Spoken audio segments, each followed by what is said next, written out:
Así vamos a ponernos en pie y vamos a leer ahora en el Evangelio de Juan, en el capítulo 19, para que así entremos en la enseñanza de hoy. Y vamos a estar viendo 3 puntos hoy, ¿verdad? En esta mañana, muy interesantes también. Y la Biblia así lee en el versículo 1 hasta el 8. Así que entonces tomó Pilato a Jesús y le azotó. Y los soldados entretejieron una corona de espinas y la pusieron sobre su cabeza y le vistieron con un manto de púrpura. Y le decían: salve, rey de los judíos.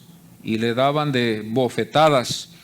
Entonces Pilato salió otra vez y les dijo: mirad, os lo traigo fuera para que entendáis que ningún delito hallo en él. Y salió Jesús llevado la corona de espinas y el manto de púrpura, y Pilato les dijo: he aquí el hombre. Y cuando le vieron los principales sacerdotes y los alguaciles, dieron voces diciendo: crucifícale, crucifícale. Pilato les dijo: tomadle vosotros y crucificadle, porque yo no hallo delito en él. Los judíos le respondieron: nosotros tenemos una ley, y según nuestra ley debe morir, porque se hizo a sí mismo hijo de Dios. Y cuando Pilato oyó decir esto, tuvo más miedo. Amén. Podemos tomar nuestros asientos. Para nuestras notas vamos a tener 3 puntos, como siempre. Cada domingo tenemos 3 puntos que tocamos en el capítulo. El primero, vamos a ver el castigo que vemos nosotros en el versículo 1, cuando vemos decir: y le azotó. Este fue un castigo. Esta no fue la sentencia de muerte, aunque hubiera podido haber servido como una sentencia de muerte. Fue solamente un castigo. El segundo punto es la mofa. Vamos a ver la mofa, porque cuando definimos esa palabra, la mofa, nos vamos a dar cuenta que tiene mucho en sentido a lo que vamos a ver ahora. El versículo 2 dice: y los soldados entretejieron una corona de espinas. Y el tercer punto va a ser la malicia. El tercer punto va a ser la malicia, que vamos a ver aquí, donde dice el versículo 4, ningún delito hallo en él. Y aquí yo sé que muchos van a decir: bueno, ahí no ve malicia. Si estamos hablando de la contra, que no hubo malicia. La malicia no se halló en Cristo. Pero estos son los 3 puntos que vamos a estar viendo: el castigo, la mofa y la malicia. En el versículo 1 nos damos cuenta nosotros que ahí hubo la burla de ellos como pecadores. Por el pecado, esto es lo que va a resultar, esto es lo que sale a flote, la burla del hombre. La injusticia la vemos también igualmente, porque fueron injustos con el Señor. Nosotros, a través de la doctrina, nos damos cuenta nosotros que Dios es justo.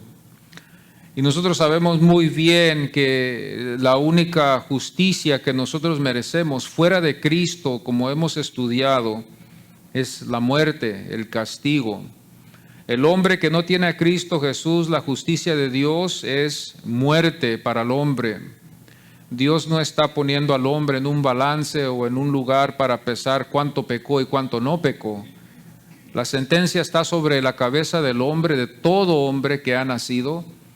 Y así vemos nosotros que la única forma que podemos ver una justificación sería solamente en la fe en Cristo Jesús. De ahí podemos nosotros escapar. Sería como nos enseña el Antiguo Testamento,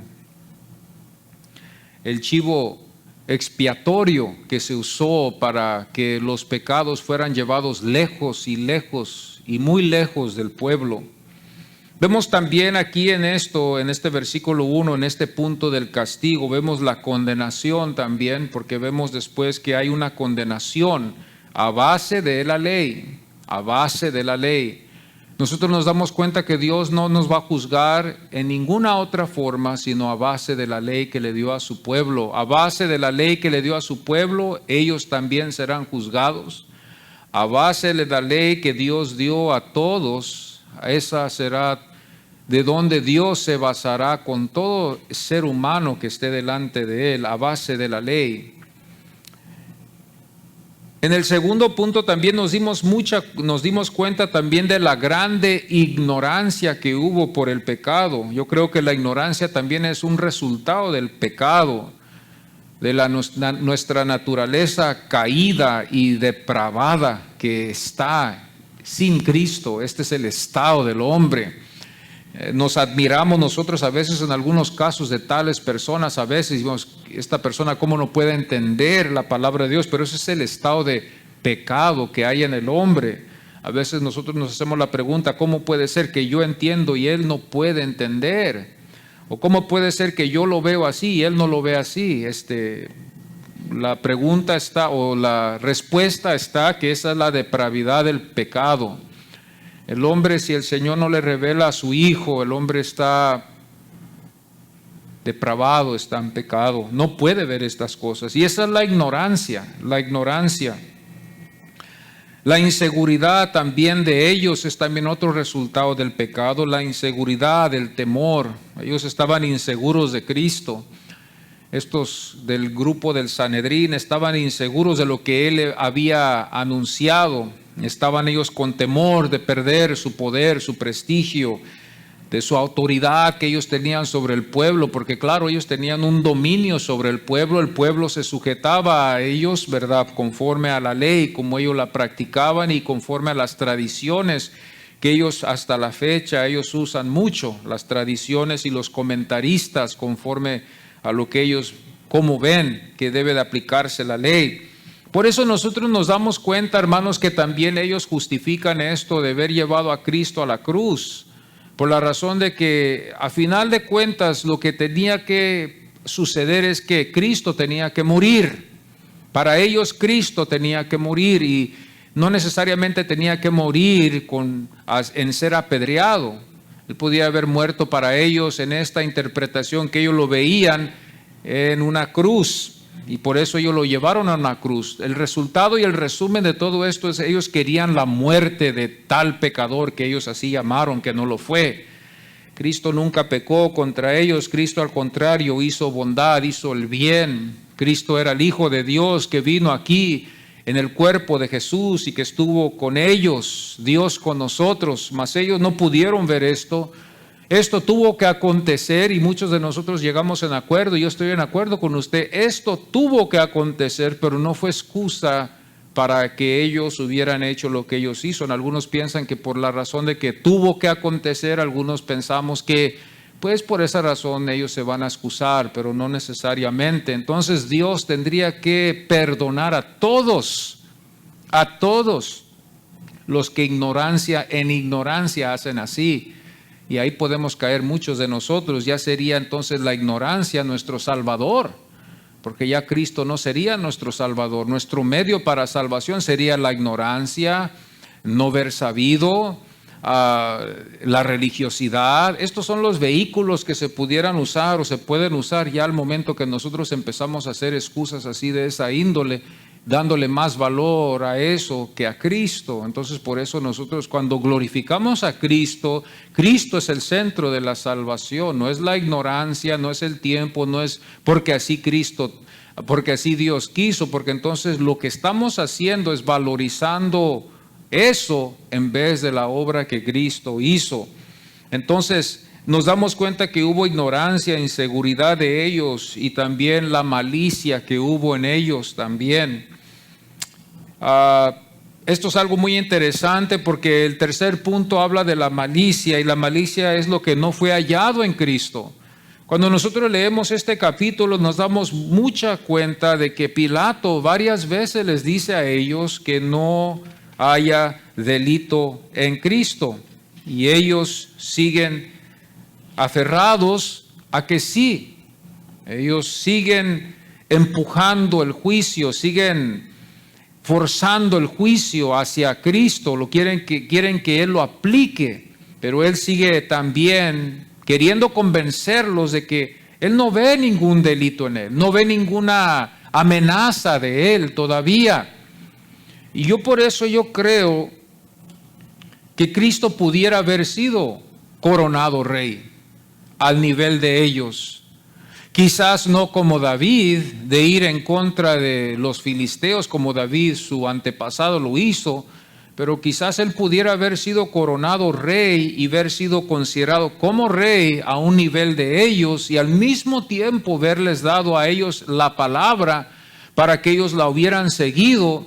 Y si ellos la hubieran aplicado en la forma de arrepentirse y haber ellos dejado que Dios hubiera renovado sus corazones, y así hubiera resultado, quizás la historia hubiera terminado de una forma totalmente diferente. Ahora, esto es como yo lo veo, de que Cristo pudiera haber él sido coronado como lo hicieron en Juan, cuando el pueblo quiso coronarlo como rey. Mas por alguna razón aquí vemos que Cristo, en ese momento, Cristo se separa del grupo y ve que no es el tiempo todavía para que él fuera coronado así como rey. Y que Pilato no se sintió amenazado. En ningún caso Pilato se sintió amenazado de que Cristo se llamaba rey. Juan 19:1 dice: así que entonces tomó Pilato a Jesús y le azotó. El ignorante va a pensar que quizás aquí en este momento Pilato sacó un azote y empezó a azotar a Jesús. Un ignorante quizás va a pensar que Pilato mismo fue el que lo azotó, pero no es así. Pilato ordenó que se azotara. Algunos comentaristas dicen, y algunos que estudian esto a muy profundo, dicen era muy de mañana, no estaban ellos preparados para hacer esto, y quizás Pilato utiliza lo que está más cerca de él. No estaban todos preparados, no estaban al pie del cañón para empezar a azotar a la gente desde la mañana, y quizás pudo haber mucha posibilidad de que Pilato al momento escoge a algunos que no tienen mucha experiencia en azotar a uno. O sea, aquí vemos un inexperto querer azotar a Cristo y lo azotan con la fuerza que ellos tienen, y como un novato, ¿verdad?, querer experimentar qué es azotar a alguien. Ahora nosotros podemos imaginarnos que esto no tuvo límite. Los judíos acostumbraban a solamente azotar a alguien no más de 40 veces, 39 veces se podía azotar, y al momento que llegaba se aplicaba 40, ya sería ya mucho. Pero ellos, los judíos, eran los que aplicaban estas veces de azotar a tal persona. Entonces usted y yo podemos imaginarnos que estos romanos, ellos no se basaban en eso. Y la Biblia tampoco nos enseña que ellos le hayan dicho a este gobierno: azótenlo tantas veces. Acordémonos bien también que ellos iban con un espíritu de querer matar a Cristo. Entonces ellos no estaban interesados en cómo lo iban a azotar a Cristo. Ellos solamente llevaron a Cristo y que hicieran con él lo que ellos querían que hicieran con él. Pilato ordenó a Jesús en ser azotado. Y estaba yo viendo en el diccionario, ¿verdad?, esto de los azotes, y azota constituía una etapa preliminar en la ejecución de la sentencia antes de la crucifixión. Nosotros nos damos cuenta que esto es lo que empieza a acontecer, ¿verdad? Que antes de ir a ser crucificado, nos damos cuenta que este es el castigo, ¿verdad?, que viene, ¿verdad?, sobre Cristo, de ser azotado tantas veces. Estas cosas, lo que iba a acontecer con él, también puede simbolizar llagar o herida. Es una llagar o herida. Cuando se habla de azotes, esto es lo que puede también simbolizar cuando se habla de esa palabra azote. Cuando se condenaba a un criminal, era acostumbrado a azotar a la víctima con el flagellum, que era un látigo con la correa de cuero, lo que en el caso de nuestro Señor sin duda lo debilitó mucho, y ellos dicen acelera la muerte. Los golpes iban a acelerar más la muerte del Señor. Estos iban a ser los azotes que le iban a dar al Señor. Ahora, como yo les digo, ellos creen ellos, ¿verdad?, que los que azotaban, los que se acostumbraban, no estaban allí. Estos eran inexpertos, pero se les dio, ¿verdad?, lo que se necesitaba para llevar a Cristo a azotar.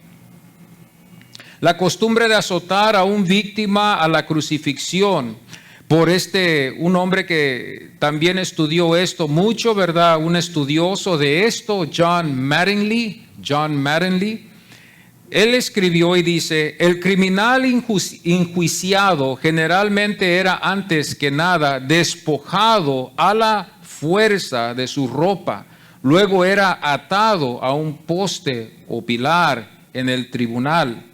Entonces los terribles y crueles azotes eran administrados por los lictores o verdugos. Los romanos no limitaban los azotes, aunque los judíos sí.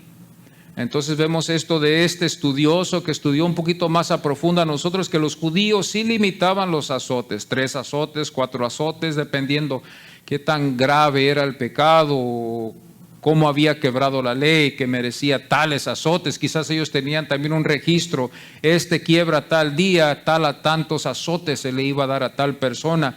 A veces ellos también, se ha dicho, acostumbraban a azotar a tales personas que merecían esto en sus sinagogas también.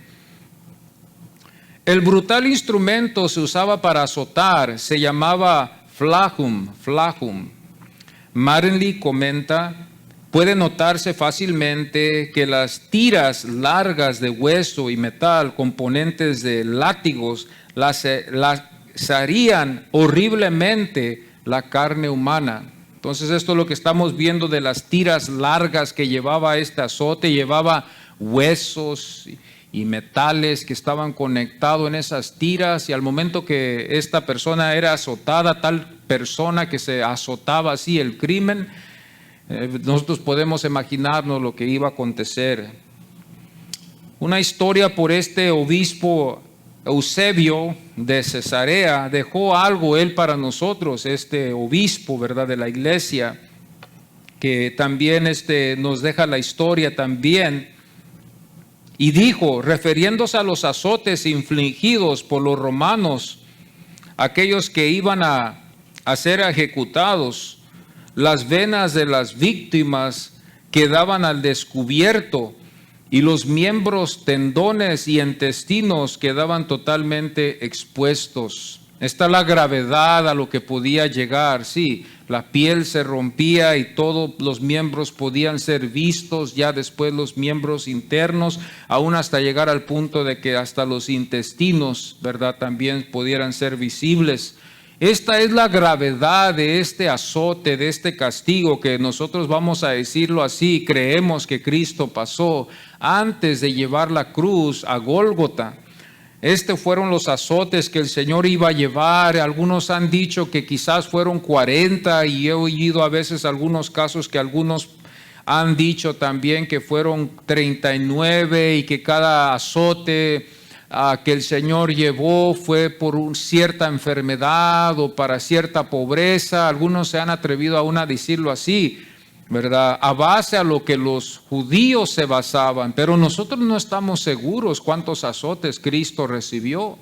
Pudiera haber Cristo recibido 10, pero bien azotes dados fuertes, o pudo Cristo haber recibido 30, no sabemos, pero creemos nosotros que la gravedad de los azotes fue lo que debilitó a Cristo, al punto de que cuando Cristo iba a estar delante de estos hombres malvados, iba a causar quizás algo diferente en sus corazones para que ellos consideraran otra cosa. Pero nos damos cuenta que ellos no se detuvieron en el momento que vieron a Cristo en este estado, cuando Pilato se los presenta a ellos, después de haber sido azotado, no antes, ya después. Y también con lo mismo en mente, entendiendo bien que Pilato ya les había dicho a ellos que él no había hallado ninguna amenaza en Cristo para que él fuera sido llevado a Pilato. Pilato no lo halló así. Pilato no lo vio el caso que fuera tan así grave. Pero ellos estaban insistiendo y querían ellos que también, ¿verdad?, Pilato siguiera lo que ellos estaban insistiendo. Estaban manipulando a Pilato aún con sus palabras, hablando de que el que se hace amigo de él sería convertido como un enemigo de César. Fíjense la manipulación de estos hombres malvados que buscaron la muerte de Cristo y no les importó a ellos en la injusticia, no les importó a ellos el falso testimonio, no les interesó nada de eso. Ellos querían solamente terminar con él.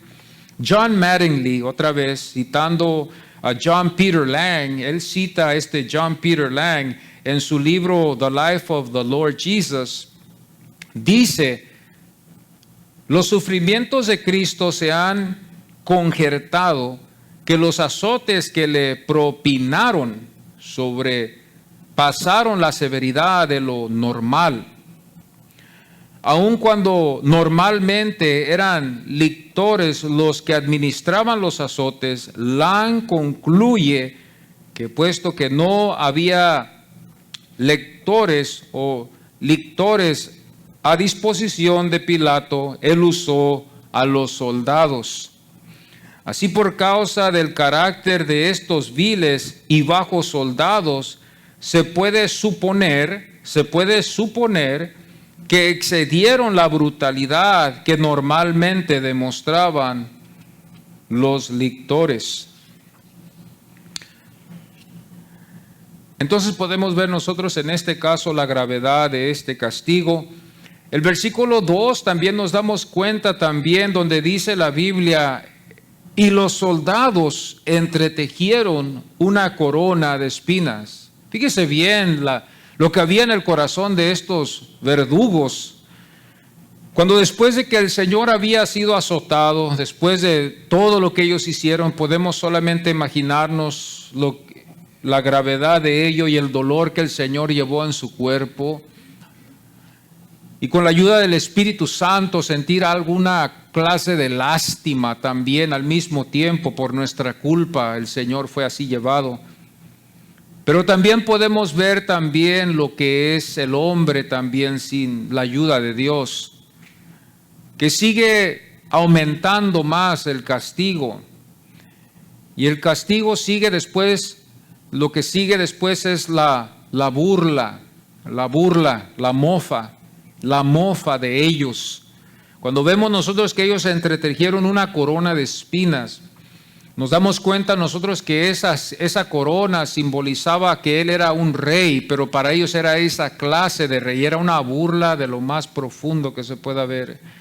Una persona que lee el Evangelio y ve esto, lo ve como una burla, pero no hay mucha, otra vez voy a usar esa palabra, intensidad en ello, porque si no leemos toda la Escritura, no vamos a ver mucho en ello. Pero ya viendo todas las promesas, viendo todas las profecías, viendo las epístolas de Pablo, viendo las epístolas de Pedro, viendo Apocalipsis después, que fue llevado a la cruz y que murió en la cruz, ¿verdad? Y que fue sepultado y que en el tercer día resucitó y que después de 40 días ascendió al cielo y los apóstoles lo vieron así.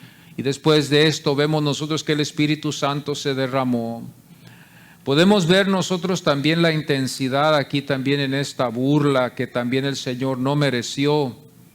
Nosotros podemos darnos cuenta también de que el apóstol Juan da testimonio de que vio a Cristo sentado en lo alto, que vio a Cristo juzgando las naciones, que vio a Cristo venir como rey. Pero por la depravidad que hay en el hombre, sin la ayuda de Cristo, el hombre sigue con la burla. No se colma con esto de ver y tener misericordia de él, sino sin la ayuda del Espíritu Santo. El hombre le importa poco, disculpen que use esa palabra, pero le importa poco y sigue en el pecado. Sin la ayuda del Espíritu Santo, sin el Espíritu Santo poder ayudarnos a nosotros, así es la gravedad que nosotros también seguimos. El Espíritu Santo es el que nos refrena, el que nos sostiene, el que nos ayuda, aunque fallamos al Señor, pero pudiera ser peor.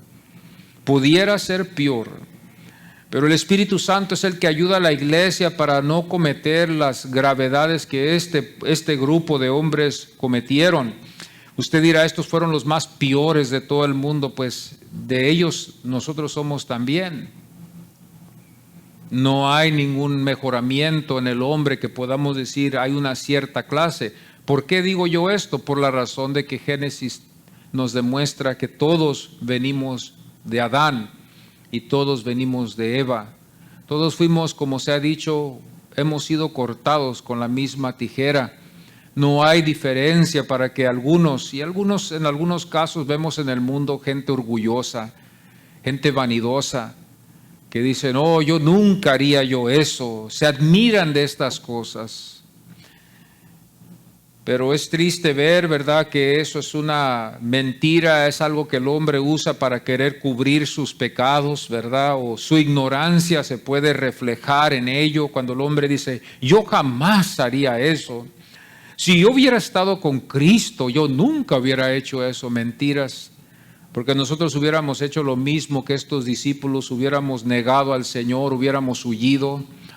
Y más cuando nosotros sabemos bien que no había promesas, Cristo no estaba haciendo promesas a nadie de que iban a hacerse ricos o que los iba a sanar. Eso eran de manifestaciones que Cristo hizo para que así ellos creyeran después. Pero Cristo nunca hizo esas clases de promesas. La única promesa que le quedaba a ellos, a la iglesia perseguida en Hechos, fue persecución, azotes, castigos. Esta fue la diáspora de ellos también después, que resultó así después también por esa razón, porque esto era lo que estaba esperándole a todo cristiano. No es como hoy, que hoy estamos prometiéndole a la gente tantas cosas buenas, ¿verdad? Porque realmente el evangelio no va a crecer si en esta nación de prosperidad no hablamos de la prosperidad. Es lógico que el evangelio de la prosperidad es lo más común. Hablemos de que vamos a prosperar, hablemos de que Dios te va a dar esto, hablemos de que Dios te va a dar lo otro. Todos venimos a esta tierra y lamentablemente todos nosotros los extranjeros hemos venido ¿para qué? Para prosperar. Entonces, cuando vemos que Dios nos da estas prosperidades, los que creemos, nos dejamos llevar por estas falsedades. Y así empezamos a buscar solamente eso. Ese es el objeto cuando vamos a la iglesia. Yo voy a la iglesia para que me bendiga, me dé casa, me dé carro, me dé salud, me dé esto, me dé lo otro. Y todos son los objetivos equivocados que vemos hoy, que no debe de ser eso. Al momento que nosotros empezamos a hacer así, el objetivo ya no es Cristo, mis amados. El objetivo es lo que Cristo me puede dar a mí. Es si yo me lo hago amigo a Cristo, Él me va a dar todas estas cosas. Yo no estoy interesado tanto en quedar bien con Cristo, ni estoy tanto interesado de que Cristo me ame, nomás que me dé lo que yo necesito y con eso queda. Y cuando yo veo esto, hermanos, vemos nosotros una área grandísima por la razón y la falta de que el estudio no se ha predicado. Y hay iglesias que estudian la palabra del Señor y saben muy bien que esa es una falsedad. Pero las que no lo estudian son a veces las más masivas, las más grandes, las más que se ve que están brillando, y nosotros interpretamos eso como la bendición de Dios. Dios está bendiciendo a tal iglesia, pero no necesariamente significa eso, por la razón de que la enseñanza puede ser corrompida, corrupta, falsa, y la gente se deja llevar por su naturaleza. Es natural que al hombre le guste los bienes. Cristo nos demuestra a Cristo cuando el enemigo le muestra las piedras y le dice, conviértelas en pan. Es natural que nosotros las hubiéramos hecho pan, porque somos hombres, somos humanos, tenemos hambre, pero Cristo nos damos cuenta que eso no fue lo que nos demostró. Y es lógico, ¿verdad?, también que cuando el diablo le enseñó a Cristo todo el reino, le dijo, si tú me adoras a mí, yo te doy todas las riquezas del mundo. Aquí es donde la iglesia también ha caído igualmente. Al momento que el diablo nos demuestra el trabajo, nos demuestra la prosperidad, nos demuestra lo que podemos ganar, todos somos propensos a caer en esa trampa, y nos lleva a querer hasta justificarla, y aún hasta perjudicar a nuestros hermanos pequeños para seguir esa clase de costumbre. Hoy en estos días estamos viviendo en tiempos tan peligrosos, amados hermanos, aún hasta en las escuelas, cuando nos damos cuenta así. Hay muchos pastores que ya no saben ni qué hacer por haber aconsejado a sus feligreses, a los que están en sus iglesias, de que sus hijos deben de estudiar. En estos colegios donde ustedes, sus hijos van a ir, les van a enseñar a no creer en Dios, les van a enseñar a ser liberales, les van a enseñar de que está bien ser del mismo sexo y tener un matrimonio del mismo sexo. Caímos en una trampa la iglesia, mis amados hermanos. Y muchas de las veces no queremos escuchar eso. Pero en los colegios seculares, la mayoría de ellos, casi todos, enseñan eso. Y eso es triste porque, como se ha dicho en el pasado, se les lava los cerebros a los jóvenes y estos jóvenes son los que son llevados a la protesta, a protestar en contra de lo que es de Dios. Yo he oído muchos ministros hablar de esto y es triste. Ahora en estos tiempos muchos de nuestros padres lamentablemente tienen que instruir a sus hijos en las casas, tienen que sacarlos a veces de las escuelas seculares, por la razón de que las escuelas seculares no les enseñan de Dios. Cuando el padre le enseña al hijo de Dios, usted va a llevar a su hijo a la escuela secular y la escuela secular le va a decir que no existe tal cosa. Le va a decir que eso fue en el pasado, eso fue lo que antes creían. La gente era muy supersticiosa, dicen ellos en ese tiempo. La gente era muy supersticiosa y creían que Dios existía. Entonces ahí al momento que el joven escucha eso, la iglesia no está enseñando la Biblia, las maestras en las escuelas dominicales no están basándose en la Biblia, es un entretenimiento, es una cunera, es un lugar donde solamente están guardando los niños mientras los padres escuchan un mensaje sancochado. Y los hijos quedan perjudicados igual, y los padres se quedan admirados y decir, ¿dónde está el poder de Dios? ¿Dónde está? El poder está allí, pero la cosa es de que la iglesia no está haciendo lo que debe de hacer. Estamos viviendo en tiempos tan difíciles que debemos de orar por las congregaciones y por nosotros mismos. Esta corona que fue preparada, ¿verdad? Conforme a lo que estaba yo viendo aquí, ¿verdad? La corona fue preparada por los soldados romanos para usar como una mofa antes de la crucifixión. La inscripción, el símbolo de la corona que Jesús llevó, es considerada como los efectos del pecado, los efectos del pecado. Nosotros nos podemos basar en esto y esto nos va a ayudar a nosotros a entender que cuando vemos las espinas y los cardos, nos damos cuenta nosotros que esto es lo que va a afligir. Es muy lógico esto. No es algo que necesitamos profundizarnos. Enséñeme qué significa esto. Agarre una espina, píquese y usted va a dar cuenta que va a traer la aflicción. Este es el pecado, el efecto del pecado. Pecas y va a traer dolor. ¿Qué dijo Pablo? Porque la paga del pecado es ¿qué? Muerte, la aflicción eterna, muerte. La aflicción que nadie queremos pasar, la muerte. Génesis 3:18. ¿Qué dice Génesis 3:18? A base del principio nos damos cuenta nosotros que dice, espinos y cardos le producirá. Espinos y cardos le producirá, sí, espinos y cardos le producirá. Y nos ayuda números, porque números 33:55 me ayudó a mí mucho cuando dice, por espinas en vuestros costados y os afligirán. Esa palabra afligirán es las aflicciones que trae las malas decisiones. Los asuntos que no los hicimos bien. Yo creo, algunos de nosotros hemos pasado por situaciones donde a veces hemos hecho malos tratos. Hemos comprado un carro y sabemos bien que no lo podemos pagar. Compramos una casa que sabíamos bien que no la íbamos a poder sostener. Nos acumulamos de mucho crédito y después al final nos damos cuenta que es mucho y no lo podemos sobrellevar. No lo quiero decir así, pero a veces aún hasta a veces en relaciones hemos visto que a veces no nos convenían esas relaciones o no nos convinió la decisión que hicimos en esa relación y trajo ¿qué? Aflicción. Esta es la aflicción del pecado, escúchenme bien. Las deudas, los malos tratos que hicimos, a veces aún hasta podemos tener amistades que no nos convienen, tener pláticas con ellos. Y nos traen aflicción a nuestra vida porque un día nos roban o quizás un día nos ponen en mal. Estas son las cosas que nosotros vamos a ver, aún hasta podemos ver estas a veces, esta es la causa del pecado. Números 33:55 dice, por espinas en vuestros costados. Dios les estaba hablando a su pueblo, hablándoles de que ellos iban a estar entre un pueblo pagano y que ellos iban a causar estas aflicciones a sus vidas. Y cada vez que la Biblia habla, Proverbios 22:5 dice también, Proverbios 22:5, espinos y lazos, espinos y lazos. Ahora vamos a ver aflicción y vamos a ver trampas que hay en el mundo, aflicciones y trampas. Mateo 7:16 dice, ¿acaso se recogen uvas de los espinos? ¿Uvas de los espinos? Si podemos ver esto como vino, ¿qué es lo que el vino simboliza?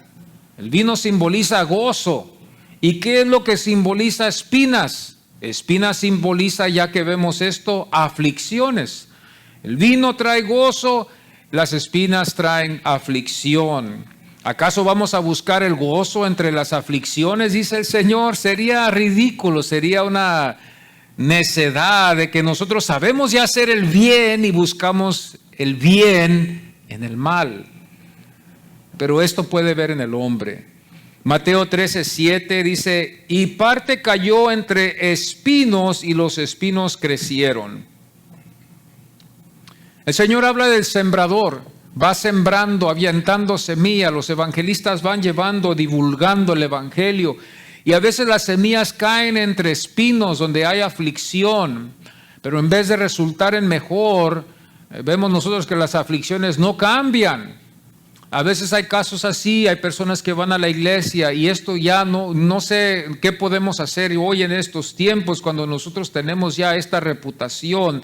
Tenemos varias reputaciones en la iglesia. Una es de que la iglesia por alguna razón está manejando algunas cosas malas. La iglesia tiene muchas reputaciones entre el mundo para hacer que la gente no se acerque. Pero una de las reputaciones que tenemos nosotros, al lado de muchas, es de que si tú vas a la iglesia va a haber mejoramiento. Si tú vas a la iglesia va a haber mejoramiento. Esa es por la tradición. Ve a la iglesia y las cosas van a mejorar. Ve a misa y veas tu rezo y verás que las cosas van a mejorar el domingo. Quedamos nosotros con esa clase de esperanza. Y eso está en todo el mundo. Y todo el mundo va buscando ir a una iglesia donde sea. No importa, puede ser los mormones, puede ser los testigos, puede ser donde sea. Nomás con que tenga una apariencia de un lugar de religiosos. Y ahí vamos a ir y vamos a esperar. Eso lo podemos ver en cualquier lugar. Y nosotros nos damos cuenta que a veces ellos van por la razón de que las aflicciones los llevan allí. Pero Cristo nos demuestra ahí que los espinos crecieron. Ahí no vemos que los espinos acabaron, los espinos crecieron. O sea, las aflicciones quizás van creciendo, van creciendo, van creciendo. Fueron a la iglesia, buscaron algo bueno, no lo hallaron. Se les hizo una falsa promesa. Se les hizo una promesa que las cosas iban a mejorar. Por eso no es bueno hacer promesas a nadie y decirle las cosas van a mejorar cuando tú vas a la iglesia. La mejor promesa que podemos darle a una persona es decir que si tú recibes a Jesucristo en tu corazón como Salvador serás salvo, pero nunca hacer ninguna promesas de que tu vida va a mejorar, que tú te vas a agarrar un trabajo. Sí, Dios tiene un plan de darle un trabajo a una persona bueno. Yo no quiero ser esos de los que quedan mal y decirles, Dios te va a sanar si tú vas a la iglesia y mañana no sana. Le digo a una persona, Dios te va a dar un trabajo y no recibe un trabajo. Ahí está el pobre luchando. Yo he visto personas luchar en las iglesias a veces. Hermano, aquí estoy esperando y ya tengo 3, 4 meses que estoy esperando un trabajo. Yo veo a muchos extranjeros, muchos que vienen a veces a los lugares buscando un trabajo. Mañana quizás o quizás al ratito viene uno aquí. Y va a buscar un trabajo y que va a venir a la iglesia porque quiere un trabajo y está ruéguele y así seguimos. Ahora nuestra culpa es de que yo le diga, sí hermano, no se preocupe, Dios le promete un trabajo y le estamos ahí teniendo a esa tal persona que quizás, ¿verdad? Pues está nomás solamente interesada en el trabajo. Al momento que la persona tiene el trabajo ya no está interesado en Dios. Nos demuestra a nosotros que nunca estuvo interesado en Cristo, que nunca fue una verdad. Esto es lo que tenemos que tener mucho cuidado. Cuando hablamos con nuestros hijos a la edad de 4, de 5 años, les hablamos, ¿verdad?, de ciertas cosas, pero no son tan profundas. Pero ya después que vamos creciendo, vamos entendiendo las cosas y hablamos con ellos como adultos. Pablo le dijo a los hermanos en Corinto, les dijo, hermanos, yo quisiera hablarles a ustedes como adultos, pero lamentablemente les tengo que hablar como niños. Y quizás vaya a tener que ir yo como un papá que va a sus niños que se portan mal con el fajo y darles de fajazos porque no quieren entender ustedes bien. Por eso Pablo nos enseña en las epístolas que les habló a los del Corinto por la inmadurez que había en ellos. Ellos no querían oír esto. Ellos estaban dispuestos mejor a quedarse con las niñerías, querían ellos pelear entre ellos, querían ellos tener divisiones, querían ellos seguir todavía con estas niñerías que podemos hallar nosotros a veces entre los párvulos. A veces entre los párvulos podemos ver que no hay seriedad. A veces podemos ver entre los párvulos que hay discordia. Podemos a veces ver que entre los párvulos tenemos que aconsejarlos diariamente de que se porten bien, porque no saben ellos. Pero vamos creciendo, vamos aprendiendo, vamos siendo formados como hombres, las pláticas empiezan ya a cambiar. Algunos pastores, ¿verdad? Yo escuchaba mucho decir, no sé qué hacer con mi iglesia no quiere portarse en cierta forma, o no entienden del servicio del Señor. Ahora yo les digo a ellos, si me escuchan hoy si llegan hasta este punto, a este día, de escuchar esta enseñanza, yo les digo, enséñenles la palabra de Dios a su pueblo, háblenles la palabra de Dios a su pueblo, y su pueblo, a través de la ayuda del Espíritu Santo, va a poder entender la seriedad que hay en la salvación, en el cristianismo.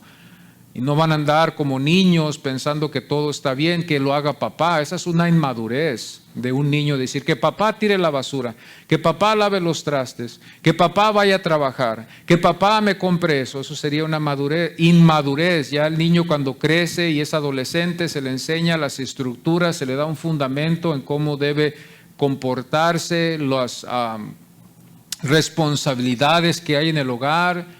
Oiga, mi hermano, si no hay responsabilidades en el hogar, por eso tenemos muchos problemas con nuestros hijos, porque tienen mucho tiempo libre y no tienen tiempo en hacer lo que se tiene que hacer. Esos son los liberales que les llamamos hoy, los modernos hippies que vemos ahora en este tiempo. Es triste decirlo así, los hippies modernos, los hipsters que se les dicen a hoy en este tiempo. Yo creo que esos son los descendientes de estos hippies que fueron del pasado, que ellos estaban totalmente en contra de tantas cosas. Son los liberales que no quieren saber nada de ninguna estructura, ningún fundamento. Yo soy libre, estoy en contra de las reglas, yo soy libre. Aún hasta hay cristianos así. Y es triste verlo así, es triste. Hart nos enseña a nosotros, ¿verdad? Y piensa, y esto es algo que me ayudó mucho cuando yo vi esto, cuando él describe que esta corona fue quizás hecha por medio de una palmera que estaba ahí cerca. Yo siempre quise saber de qué fue hecha esta corona, ¿verdad? Que le pusieron a Jesús, y él cree que fue de una palmera. Las palmeras a veces llevan espinas, aguijones que pueden picarle, y él hasta describió que pudiera haber sido la palmera que se llama la Phoenix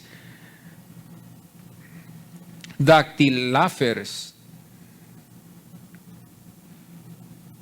Esta palmera se llama la Phoenix. Entonces es muy interesante. Si ustedes lo quieren buscar en el internet, se pueden dar cuenta y pueden ver la descripción de tal palmera, ¿verdad? Y creía, ¿verdad?, que eso quizás fue lo que ellos usaron. Y ya para concluir hoy en esta mañana, en este libro que yo estaba estudiando hoy, ¿verdad?, el veredicto de Jesús, el veredicto, ellos nos dejan unas fuentes ahí judías, conforme al Targum de ellos, el Targum, a base de Isaías, en este profeta, en el capítulo 11, versículo 1 al 4. Y a base al Targum de los judíos, es interesante ver la interpretación de ellos, y después vamos a ver la contradicción en las actitudes de ellos después. Y en el comentario de ellos a base de Isaías capítulo 11, versículo 1 al 4, dice: y un rey procederá de los hijos de Isaí, y de entre los hijos de sus hijos crecerá un ungido, Mesías. Este es el Targum de los judíos. Y sobre él reposará un espíritu de consejo y de poder, el espíritu de conocimiento, de comprensión, el espíritu de consejo y de poder, el espíritu de conocimiento y del temor del Señor. Y el Señor lo traerá a su temor y juzgará, no según lo que vean sus ojos, ni ejercerá juicio de acuerdo a la que oigan sus oídos, sino que juzgará con verdad a los pobres y sojuzgará con fidelidad a los necesitados entre el pueblo. Fíjense bien, a base de este comentarista o este targum judío, podemos entender bien que Cristo llenó todas estas áreas. Cristo llenó todas estas áreas. No hubo una que yo pueda decir aquí que Cristo no llenó y pudiera haber dicho, bueno, Cristo no tuvo poder, o Cristo no tuvo conocimiento, o Cristo no temió al Señor, o Cristo maltrató a su pueblo en algún caso en la Biblia que nos demuestre. No. En todo lo que yo veo en este Targum, de los muchos que podemos, iba a escoger otros 3, pero no tuve la oportunidad de hacerlo, a base de lo que dice en Isaías 1:4, y voy a leerlo para que nosotros veamos hoy en esta mañana lo que dice. Isaías.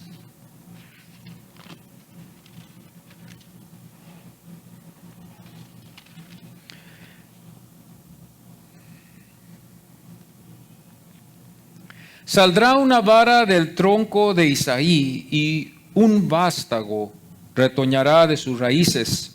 Y reposará sobre él el espíritu de Jehová, espíritu de sabiduría y de inteligencia, espíritu de consejo y de poder, espíritu de conocimiento y de temor de Jehová. Y le hará entender diligentemente el temor de Jehová, no juzgará según la vista de sus ojos, ni aguirá por lo que oigan sus oídos, sino que juzgará con justicia a los pobres y aguirá con equidad por los mansos de la tierra, y herirá a la tierra con la vara de su boca y con el espíritu de sus labios matará al impío. Nos damos cuenta nosotros que no hay mucha diferencia en esto, para que ellos hubieran dicho algo diferente de lo que Cristo hizo en la tierra. Yo hice la pregunta, ¿y qué hizo Jesús en contraste de todo lo que se ve aquí en Isaías? ¿Qué hizo Cristo a diferencia a todo lo que se ve aquí en Isaías? Yo hago la pregunta, ¿qué hizo? ¿Bien o mal Cristo? ¿Qué nos enseñan los evangelios? ¿A base de qué nos enseñan los evangelios y las epístolas también de lo que Cristo hizo? Porque claro, el testimonio de los apóstoles nos ayudan demasiado para que nosotros podamos conocer más a Cristo a base de las Escrituras, porque son las Escrituras las que nos llevan al conocimiento de Cristo, y el Espíritu Santo es, hermanos, el que nos ayuda para tener una relación con Él. El Espíritu Santo es el que nos guarda en el camino y nos da el hambre, nos da el deseo, nos da el fervor para como cristianos buscar la palabra del Señor, leerla, estudiarla. Es una disciplina que todos nos llevamos todos los días y luchamos, usted y yo vamos a luchar, ¿verdad? Con los afanes de la vida, con no tengo tiempo, hoy es diferente. Usted y yo luchamos con esa constante, diaria afán de no se haya tiempo para las Escrituras, no se haya tiempo para la iglesia, no se haya tiempo para aún hasta los domingos venir a la iglesia. Fijémonos bien que poco a poco el diablo como que Dios ha permitido que el diablo aún hasta limite el día del Señor para nosotros, dándonos a nosotros el lugar para que nosotros escojamos lo que es para nuestro bien. Y esto es nuestra culpa, por la razón de que nosotros así lo hemos hecho y así nuestros hijos también seguirán, y quizás va a ser un poco más demostrativo en una forma negativa. Quizás más después, cuando nosotros estemos más grandes, si hoy en este tiempo la iglesia no hace algo por ello. Es triste, ¿verdad? Pero esto es lo que hay en el hombre. El único que nos puede salvar de esta culpabilidad y de esta pena de pecado es la confianza en Cristo Jesús. Yo quiero persuadirlos a todos ustedes a que examinen sus vidas en verdad. Examinen sus vidas en esta mañana si en verdad son salvos. Y que puedan ustedes en verdad considerar a Cristo Jesús. Quizás podemos a veces pensar lo que lo somos, porque las emociones nos pueden quizás engañar y en verdad no lo somos. Las emociones no nos van a salvar, ni tampoco la religiosidad. Lo que nos salva es una verdadera relación con Cristo Jesús. Yo quiero persuadirlos a todos ustedes hoy en esta mañana que juntamente conmigo examinemos nuestros corazones y delante de Dios, a la luz de su palabra y a la luz delante de Dios, que Dios está en todo lugar, examinemos nuestros corazones hoy en esta mañana y busquemos el arrepentimiento y quizás también y le pidamos perdón al Señor. El arrepentimiento significa que ya no volvamos a hacer el mal, que ahora nos arrepintamos y sigamos el bien.